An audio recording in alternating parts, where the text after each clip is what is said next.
The sledgehammer felt good in Marcus's hands as he swung it into the concrete wall of his own backyard pool. 23 years of marriage, 17 years in this house, and finally, he was doing something just for himself. But as chunks of concrete splashed into the murky water below, he had no idea that his nosy neighbor Karen was already dialing 911. Her manicured finger trembling with righteous fury. "Officer, I need to report a domestic disturbance," she whispered into her phone, peering through her blinds at the destruction unfolding next door. I think he's disposing of evidence." What started as a man reclaiming his own property would spiral into an investigation that would tear apart everything Marcus thought he knew about justice. Neighbors and the woman who'd been watching him far longer than he ever imagined. Marcus Rivera stood at the edge of his kidney-shaped pool, sledgehammer balanced against his shoulder like a baseball bat. The October afternoon sun cast long shadows across the cracked concrete deck, highlighting every imperfection in what had once been his pride and joy. 17 years ago, when Alina had still smiled at him over morning coffee, this pool had represented everything they'd worked for, the American dream, materialized in 20,000 gallons of chlorinated water and overpriced landscaping. Now it was just another reminder of what he'd lost. "You sure about this, man?" Danny Morales called from the back gate, toolbox in one hand and a concerned expression on his weathered face. At 62, Danny had seen enough midlife crises to recognize the signs, but this seemed different, more final. "Never been more sure of anything in my life," Marcus replied, testing the weight of the hammer. At 45, he still had the broad shoulders and calloused hands of someone who'd built his construction business from nothing, but the past 2 years had carved deep lines around his dark eyes. "She got the house in Malibu, the Mercedes, and half my company. This pool, this is mine." The divorce had been finalized 3 months ago. Alina had moved out 6 months before that, taking their daughter Sophia with her to live in what she called a more suitable environment. Translation: somewhere Marcus's blue-collar roots wouldn't embarrass her new yoga instructor boyfriend who drove a Tesla and spoke in meditation mantras. "Could sell it, Danny suggested, setting down his tools near the pool equipment. "Nice pool like this. Even with the age, you could get 15 grand easy, maybe 20 if we resurface it first." Marcus shook his head. "I don't want to sell it, I want to destroy it." The distinction mattered. Selling meant letting someone else enjoy what had brought him nothing but memories of pool parties he couldn't afford, family barbecues that ended in arguments about money, and Sophia's 16th birthday party where Alina had spent the entire time on her phone with her divorce attorney. "All right," Danny said, recognizing the finality in Marcus's voice. "Where do you want to start?" Marcus had been planning this for weeks, ever since the court documents had been signed, and he'd realized the pool was one of the few things Alina hadn't wanted. She'd called it dated and too much maintenance, as if the hours he'd spent every weekend testing chemicals and skimming leaves had been invisible to her. "The deep end wall," he said, pointing to the far side where the concrete curved down, 8 feet. "Easier to get the jackhammer in there once we break through." Danny nodded, pulling on his work gloves. "What about permits? City might have something to say about this." "Already checked. It's my property, my pool. As long as I'm not affecting the neighbor's foundation or the street, I can demo whatever I want." Marcus had learned to read city codes the hard way, building his business one regulation at a time. "Got the utility lines marked last week, we're clear." What he hadn't accounted for was Karen Henley. Karen lived in the Tudor-style house directly behind Marcus's property, her immaculate backyard, separated from his by a 6-foot privacy fence that had never provided nearly enough privacy for her liking. At 58, she had the kind of sharp-featured beauty that came from expensive cosmetics and regular Botox appointments, though her personality had been preserved in permanent disapproval for as long as Marcus had known her. She'd been watching him through her kitchen window for the past hour, her perfectly manicured fingers wrapped around a cup of organic green tea that had gone cold while she tracked his movements. When Alina had lived there, Karen had found plenty to complain about: the music during Sophia's parties, the smell of Marcus's weekend barbecues, the unsightly work trucks parked in the driveway when his crews needed equipment, but at least Alina had been someone Karen could talk to, someone who understood the importance of maintaining property values and neighborhood standards. Marcus alone was a different problem entirely. "Here we go," Marcus muttered, raising the sledgehammer. Above his head, the weight felt good, solid, and purposeful, in a way that nothing had felt since the divorce papers were signed. This wasn't destruction 8, was excavation. He was digging out the parts of his life that had been built on someone else's dreams. The hammer came down hard against the pool's coping, the decorative edge that had cost him $3,000 to install. In 2015, the impact sent a shock up his arms and a cracked spiderwebbing through the concrete. Chunks of aggregate and dust exploded outward, some splashing into the murky water below. "Damn, that felt good," he said, grinning at Danny for the first time in months. "I bet it did," Danny replied, pulling the smaller sledgehammer from his toolbox. "Mind if I take a swing?"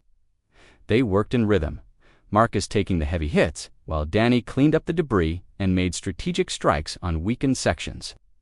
The October air filled with the sharp crack of metal on concrete and the steady splash of falling rubble. It was honest work, the kind Marcus had built his life on, and for the first time since Alina had served him papers, he felt like himself again. 20 minutes into the demolition, Karen made her move. She'd been debating whether to call the police, the city, or the homeowners association first. The HOA seemed most appropriate. This kind of destructive behavior was exactly what the neighborhood covenants were designed to prevent. But it was Saturday afternoon, and the management office was closed. The city's code enforcement wouldn't respond until Monday at the earliest, and by then, who knew what kind of damage would be done to property values? That left the police. Karen pulled out her iPhone, her fingers hesitating over the keypad. She needed to be careful about how she phrased this. Police didn't respond to petty neighbor disputes, but they did respond to potential domestic situations and public safety concerns. And watching Marcus swing that sledgehammer with such obvious rage, hearing the violent crashes echoing across the neighborhood, anyone could see this wasn't normal home improvement. 911. "What's your emergency?" "Yes, hello," Karen said, modulating her voice to the perfect pitch of concerned citizen. "I need to report a domestic disturbance at 4247 Oak Ridge Drive. The man who lives there he's destroying property with some kind of weapon. I'm concerned for everyone's safety." "Ma'am, can you be more specific about what you're witnessing?" Karen peered through her blinds again, watching Marcus bring the sledgehammer down on what looked like the pool's filtration system. He's using a large hammer or sledgehammer to destroy structures in his backyard. There's another man with him. They both have weapons. The noise is ... It's very violent. I'm afraid someone might be in danger. It wasn't technically a lie.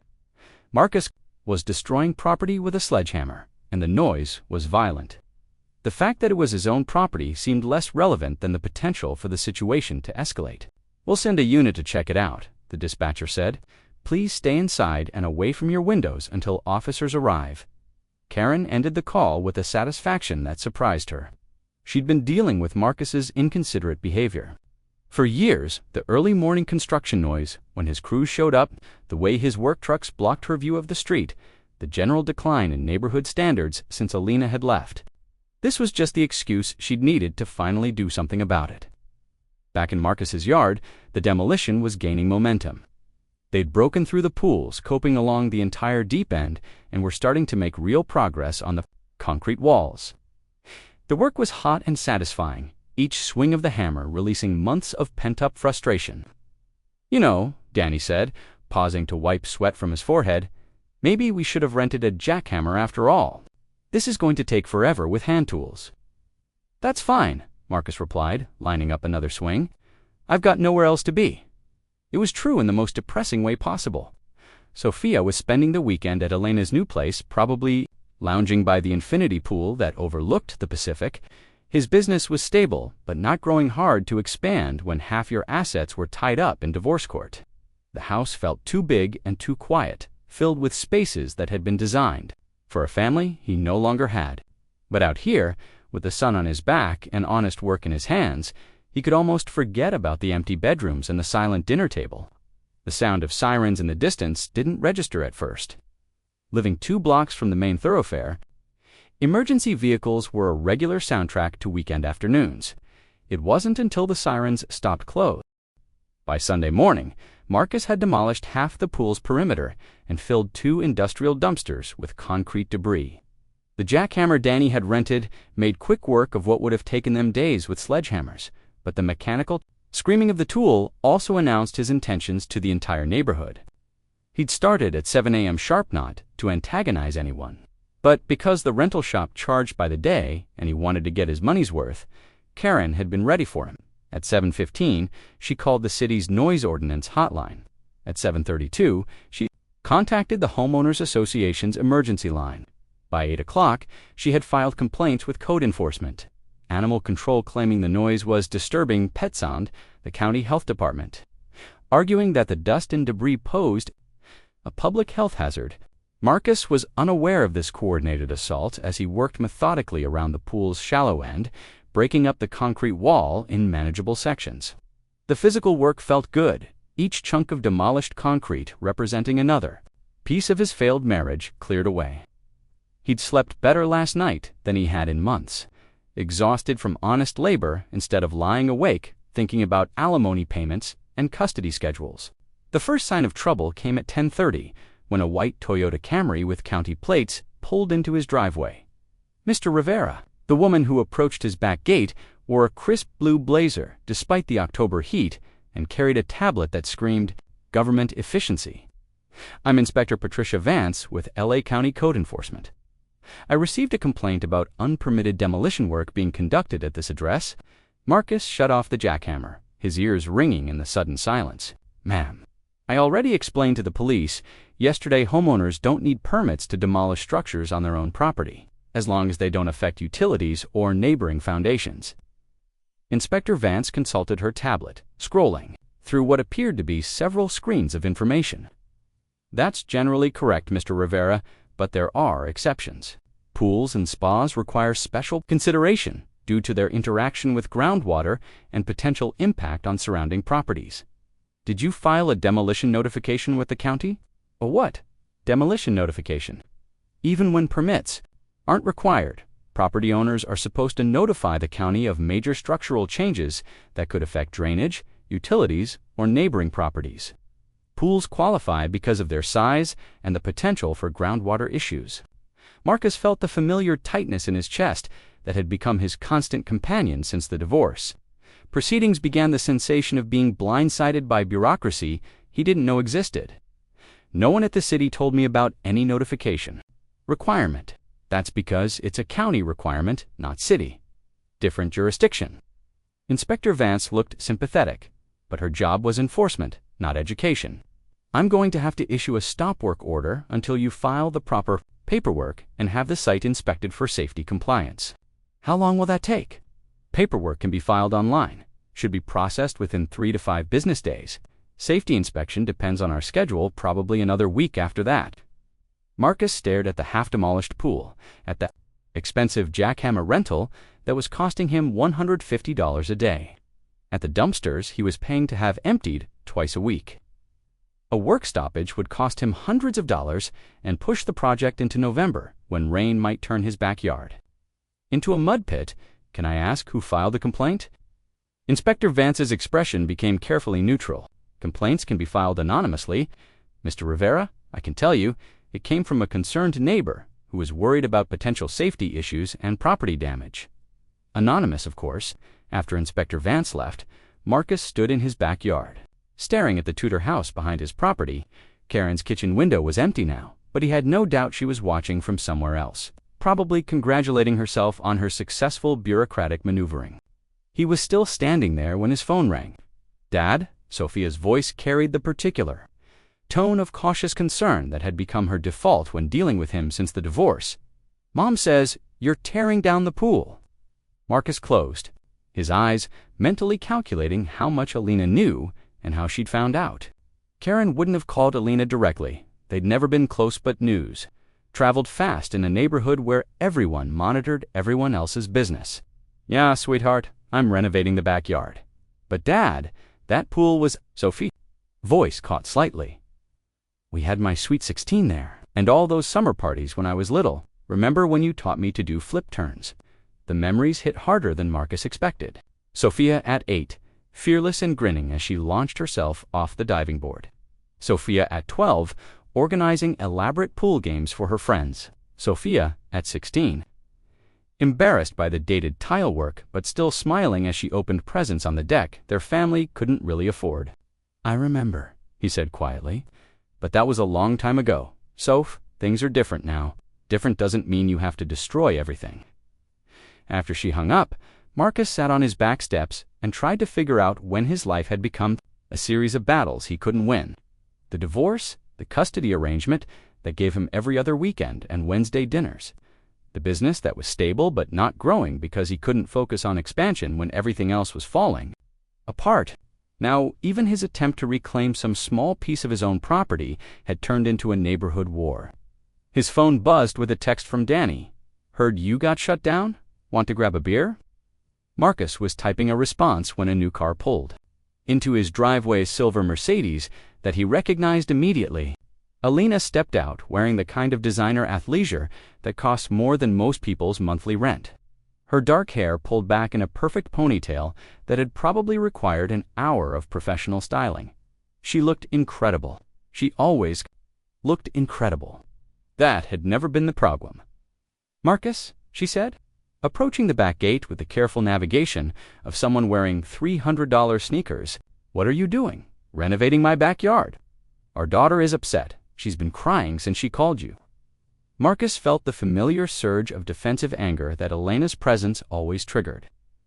"Our daughter lives in Malibu now. She has an infinity pool with an ocean view. I don't think she's going to miss this one." Elena stepped through the gate, surveying the destruction with the kind of critical assessment she'd once applied to his work shirts and choice of restaurants. "This isn't about the pool, is it? What else would it be about? It's about punishing me, destroying something we built together because you can't accept that our marriage is over." The accusation hung in the October air between them. Alina had always been skilled at psychological warfare, able to identify his vulnerabilities and exploit them with surgical precision. The fact that she might be partially right only made it worse. "You're wrong," Marcus said, but his voice lacked conviction. "Am I? Because from where I'm standing, this looks like a very expensive tantrum." Alina gestured toward the demolished concrete, the rental equipment, the general chaos of his backyard. "How much is this costing you? How much are you spending to destroy something that could have been sold for $20,000? It's my money. It's Sophia's college fund. It's the business you claim to care about." Alina stopped herself, visibly regaining control. "I didn't come here to fight with you, Marcus. I came because our daughter is hurting, and she shouldn't have to pay the price for whatever this is." Before Marcus could respond, another car pulled into the driveway, a black BMW that belonged to Karen Henley. She emerged with the brisk efficiency of someone arriving at a scheduled appointment carrying a manila folder that suggested official business. "Mrs. Rivera," Karen called out, her voice carrying across the yard with practiced authority. "I'm so glad you're here. We need to discuss your ex-husband's dangerous behavior." Elena's expression shifted from annoyance to genuine confusion. "I'm sorry, who are you?" "Karen Henley. I live behind your former home." Karen approached with the confident stride of someone who considered herself an expert on neighborhood affairs. "I've been documenting Mr. Rivera's increasingly erratic behavior since you moved out. The property destruction, the code violations, the public disturbances. I think it's important that you know what your daughter might be exposed to during her visits." Marcus felt something cold and dangerous settling in his chest. "What the hell are you talking about?" Karen opened her manila folder, revealing what appeared to be photographs, printouts, and handwritten notes. "I have documentation of noise violations, unpermitted construction, public safety hazards, and yesterday's incident with law enforcement. As a concerned neighbor and advocate for community safety, I felt Mrs. Rivera should be aware of the pattern of behavior." Alina looked between Marcus and Karen with the sharp intelligence that had made her so successful in her marketing career. Whatever personal issues she had with Marcus, she wasn't stupid, and she could recognize a setup when she saw one. "I appreciate your concern," Alina said carefully, "but my ex-husband's property maintenance isn't really any of your business." "Is it?" Karen's perfectly composed expression fleek. Marcus spent Monday morning in a windowless office at the county building, filling out forms that seemed designed to test his patience rather than his compliance. The demolition notification required 17 separate pieces of information, including a soil composition report he'd never heard of. and environmental impact assessments for removing what was essentially a concrete hole in his backyard. The clerk, a tired-looking woman in her 50s, seemed sympathetic but bound by regulations that grew more complex with each question Marcus asked. "Mr. Rivera, I understand your frustration, but pools built before 1995 require additional documentation because of potential asbestos in the construction materials. You'll need to have the concrete tested before we can approve continued demolition." "Asbestos testing? It's a swimming pool, not a factory." "I know, sir, but the regulations don't distinguish between residential and commercial concrete from that era. The testing has to be done by a certified environmental contractor, and the results have to be reviewed by our hazardous materials department." Marcus felt the familiar tightness in his chest. "How long does that take?" 2 to 3 weeks for the testing, another week for review, assuming the results are negative. If they find asbestos, you'll need an abatement plan, which could take months. 2 hours and $347 in fees later. Marcus walked out of the county building with a stack of forms and the growing certainty that Karen had known exactly what bureaucratic nightmare she was unleashing. Pool demolition wasn't complicated. Someone knew which regulatory triggers to pull. His phone rang as he reached his truck. "Mr. Rivera, this is Detective Angela Chen with the Los Angeles County Sheriff's Department. I need to speak with you about some concerns that have been brought to our attention regarding your property." Marcus felt his blood go cold. "What kind of concerns?" "I'd prefer to discuss this in person. Are you available this afternoon?" The detective's voice was professionally neutral, but Marcus had heard that tone before during the divorce proceedings. When lawyers discussed irregularities in his business accounting, when Elena's attorney had implied he might be hiding assets, it was the tone of someone who'd already decided you were probably guilty of something. "I can meet you at my house," Marcus said. "Actually, Mr. Rivera, I think it would be better if you came to the station. Say 2 o'clock. It wasn't a request." Marcus called Danny from the parking lot, his hands shaking slightly as he dialed. "They want me to come to the sheriff's station," he said without preamble. "Something about concerns regarding my property." "What kind of concerns?" "I don't know. But Danny, if something happens to me, if I get arrested or whatever, I need you to call Elena. Make sure Sophia knows I didn't do anything wrong." "Marcus, slow down. What could you possibly be arrested for? You're demolishing your own pool." "I don't know, but Karen's been documenting everything, taking pictures, filing complaints. What if she's telling them I'm doing something illegal? What if she's saying I'm hiding something?" The paranoia sounded crazy even to his own ears, but the divorce had taught him that crazy things happened when people wanted to destroy you. Elena's lawyer had accused him of everything from tax evasion to domestic violence, none of it true, but all of it requiring expensive legal defense to disprove. "Look," Danny said, "you want me to come with you? I can't go into the interview, but I can wait in the lobby. Make sure you've got someone who knows where you are." Marcus had never been more grateful for a friend's loyalty. Yeah, I'd appreciate that." The Los Angeles County Sheriff's Department station in West Hollywood was a study in institutional intimidation, gray concrete, fluorescent lighting, and the kind of hard plastic chairs that made extended waiting uncomfortable by design. Marcus sat in the lobby for 20 minutes, watching deputies process a steady stream of weekend arrests and domestic disputes, before Detective Chen appeared. She was younger than he'd expected, maybe 40, with a kind of professional competence. That suggested she'd worked her way up through the ranks, rather than being fast-tracked through administrative positions. Her handshake was firm, her eye contact direct, and her expression carefully neutral. "Mr. Rivera, thank you for coming in. I know this is inconvenient, but I wanted to discuss some reports we've received about activities at your residence." The interview room was exactly what Marcus expected from Small. Detective Chen set a digital recorder on the table and asked if he minded being recorded. "Am I under arrest?" "No, sir. This is just an informational interview. You're free to leave at any time, and you can request an attorney if you want one." Marcus nodded, though the fact that she'd mentioned an attorney made his stomach clench. "What kind of reports?" Detective Chen opened a folder that looked suspiciously similar to the one Karen had brought to his house. "We've received multiple complaints about your property over the past few days. Noise violations, code enforcement issues, destruction of property. Normally, these would be handled by city authorities, but one of the complainants expressed concern that the demolition work might be an attempt to conceal evidence of a crime. Evidence of what crime? That's what we're trying to determine, Mr. Rivera. Can you walk me through what exactly you're doing to your pool and why?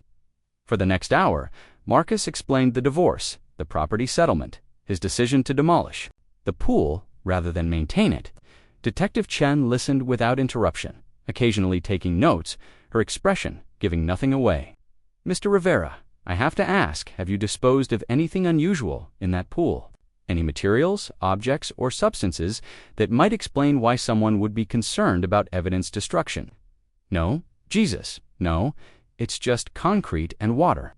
I haven't put anything in there except the sledgehammer debris. What about before you started the demolition? Any reason someone might think you'd used the pool to dispose of something? The question hit Marcus like a physical blow. Are you asking if I killed someone and dumped the body in my pool? I'm asking if there's any reason a neighbor might think you were destroying evidence of a crime? Marcus stared at the detective, trying to process the surreal turn his life had taken. 3 days ago, he'd been a divorced contractor, removing an unwanted pool. Now he was sitting in a police station being questioned about potential murder. Detective, I don't know what Karen Henley told you, but I haven't committed any crimes. I haven't disposed of any evidence. I haven't hurt anyone. I'm just trying to move on with my life after a messy divorce. Tell me about your relationship with your neighbor, Ms. Henley. Marcus spent another 30 minutes explaining Karen's escalating complaints, her interference with city and county officials, her apparent campaign to make his life difficult. Detective Chen listened with the same professional neutrality, but Marcus could see her processing the information differently now. Mr. Rivera, has Ms. Henley ever made any direct threats against you? She sent me a text yesterday saying this is just the beginning and that I had no idea what I was dealing with. Do you still have that text? Marcus pulled out his phone, showing Detective Chen the message. She photographed it with her own phone, then made a note in her folder. Mr. Rivera, I'm going to be direct with you. Ms. Henley has made some very serious allegations about your behavior and mental state. She's provided what she claims is documentation of escalating violent behavior, property destruction, and concerning statements you've made about your ex-wife and daughter. What kind of statements? She claims you've made threats about making your ex-wife pay for what she's done, and that you've expressed anger about losing custody of your daughter. She's suggesting that the pool demolition might be an attempt to destroy evidence of domestic violence or financial crimes. Marcus felt the room spinning slightly. That's insane. I've never threatened Elena or Sophia. I've never committed domestic violence. The worst thing I've done is pay my divorce lawyer too much money. I believe you, Mr. Rivera, but I had to ask Ms. Henley was very convincing, and she had a lot of documentation, photos, recordings, detailed notes about dates, and, at times, the kind of evidence that suggests someone who's been watching you very carefully, recordings. She claims to have audio recordings of you making threatening statements while working in your backyard. She also has photographs of what she describes as violent destruction of property. Marcus thought about the past few days, about swinging the sledgehammer with therapeutic fury, about cursing Elena's name as he demolished the coping stones, about telling Danny that he wanted to destroy everything that reminded him of his failed marriage. None of it was criminal, but all of it could be made to sound sinister in the right context. Detective, can I ask you something? Sure. What made you decide I wasn't actually a threat? Because it sounds like Karen put together a pretty convincing case. Detective Chen smiled for the first time during the interview. Honestly, the fact that you came in here voluntarily answered all my questions and seemed genuinely confused about why anyone would think you're dangerous. Also, Ms. Henley's story had some holes in it. What kind of holes? She claimed to have recordings of you making threats, but when I asked to hear them, she said they were. The environmental testing technician arrived Tuesday morning in a van that looked more suited for hazmat cleanup than pool inspection. Marcus watched from his kitchen window as the young man in coveralls and respirator mask took core samples. From his demolished concrete, each sample sealed in a labeled container like evidence from a crime scene. Should have results by next Friday, the technician said, packing up his equipment. County says you can't continue demolition until the lab clears the materials.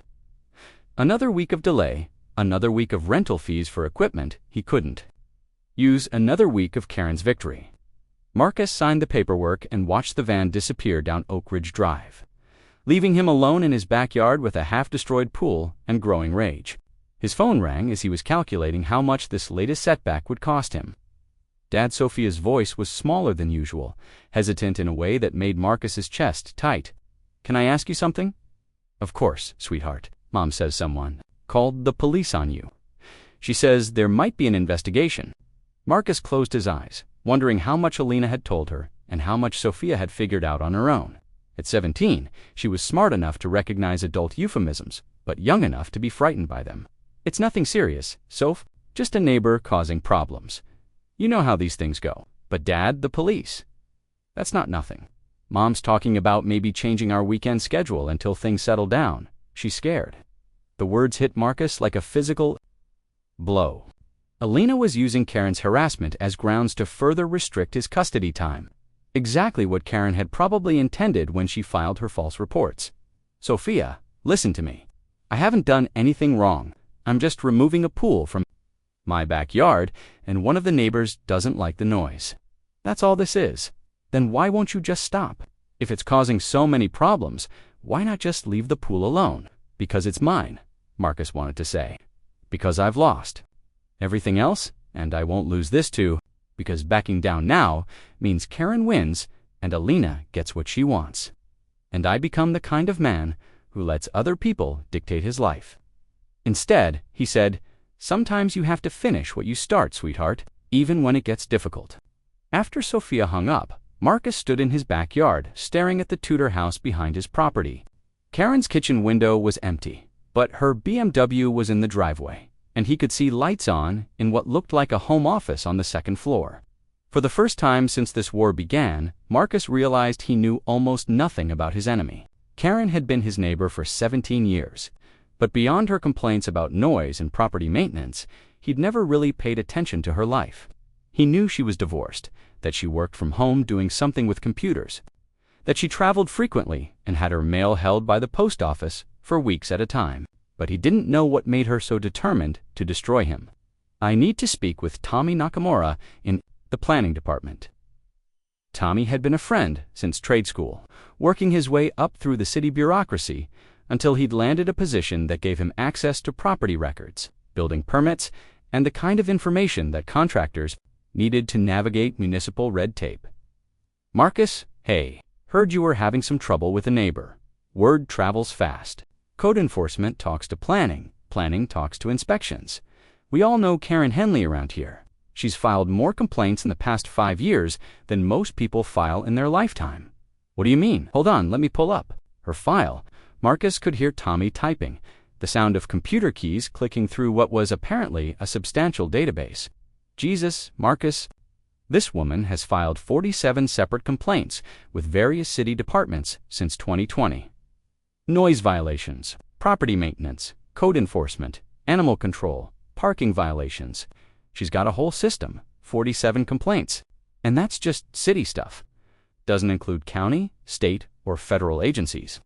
She filed an EPA complaint against the Johnsons on Maple Street because their sprinkler system was watering the sidewalk, claimed it was water waste during a drought. Emergency." Marcus felt something cold settling in his stomach. What happened with that? Nothing, because it wasn't actually a violation. But the Johnsons had to hire a lawyer and spend 3 months fighting it. Ended up selling their house and moving to Arizona. Said they couldn't deal with the stress. "Tommy, can you send me everything you have on her complaint history? I can't officially send you personnel files, but I can tell you that her complaint pattern shows a pretty clear escalation over time. Started with legitimate noise complaints about construction projects." "What do you mean?" "Last month, she filed a complaint against the family on Pine Street because their 6-year-old's birthday party violated the city's public assembly ordinance. Claimed that having 12 kids in a backyard constituted an unpermitted public gathering." Marcus sat down hard on his back steps. "Has anyone ever fought back against her?" "A couple people tried. The Hendersons hired a lawyer and got a restraining order, but Karen found ways around it. Made complaints through third parties, filed reports with agencies outside the restraining order's jurisdiction. Eventually, they just moved away to... How many people has she driven out of the neighborhood?" "That I know of, 6 families in the past 3 years. Probably more that I don't know about." After Tommy hung up, Marcus sat in his backyard as the October afternoon faded into evening, thinking about what he'd learned. Karen wasn't just a difficult neighbor. She was a predator who used the bureaucratic system as a weapon to terrorize people until they abandoned their homes and fled. The families who'd moved away had probably thought they were escaping one crazy neighbor. They hadn't realized they were abandoning the field to someone who would simply select a new target and begin the process again. Marcus was still processing this information when his doorbell rang. Through the front window, he could see Mercedes in the driveway and his ex-wife standing on the porch with an expression he couldn't quite read. "We need to talk," Elena said when he opened the door. She followed him into the living room that still felt too empty without. Sophia's school projects on the coffee table and Elena's magazines scattered across the couch. They sat on opposite ends of the sofa, like strangers, which Marcus supposed. They were now. "Sophia called me after she talked to you," Elena said. She scared Marcus, really scared. "I told her there was nothing to worry about, and I believe you. But Marcus, this woman is obviously unstable, and she's targeting you specifically. Maybe it's time to consider whether this fight is worth the cost." Marcus looked at Elena really. Looked at her for the first time in months. She was wearing jeans and a simple sweater instead of her usual designer armor. "Elena, what if I told you that Karen has driven 6 families out of this neighborhood in the past 3 years? What if I told you that she's filed 47 complaints with the city alone, and that she's basically a professional harasser who destroys people's lives for entertainment?" Elena's expression shifted from concern to something sharper. "I'd say that changes things." "What do you mean?" "I mean that if you back down now, she'll just pick another target. And that target might be the family who moves into the Hendersons' house, or the couple with the new baby on Elm Street, or, God forbid, someone who doesn't have the resources to fight back." Marcus hadn't expected Elena to understand, much less support him. "So you think I should keep fighting?" "I think you should be smart about fighting. This woman is obviously good at working the system, so you need to get better at it than she is. I don't know how to fight someone like that." Elena was quiet for a moment, and Marcus could see her shifting into the analytical mode that had made her so successful in marketing. "Marcus, what do you know about Karen's work? Her finances? Her personal life?" "Nothing. She works from home, travels a lot, drives an expensive car. That's about it." "Then you need to learn people like Karen usually have vulnerabilities there. So focused on attacking others that they forget to protect themselves. You need to find out what she's hiding." "Elena, I'm not a private investigator. I build things. I don't know how to, but I do." Elena pulled out her phone and started scrolling through her contacts. "I know people who specialize in background research, public records searches, social media analysis. If Karen Henley has secrets, we can find them." The offer surprised Marcus more than anything that had happened in the past week. "Why would you help me with this?" "Because Sophia lives here every other weekend, and I won't have some psychotic neighbor terrorizing my daughter's father." "Because you're right, this isn't just about a pool anymore." "And because," Elena paused, seeming to choose her words carefully, "because maybe I owe you this much." They spent the next hour planning what Elena called an opposition research campaign. Elena would use her professional connections to investigate Karen's background, employ,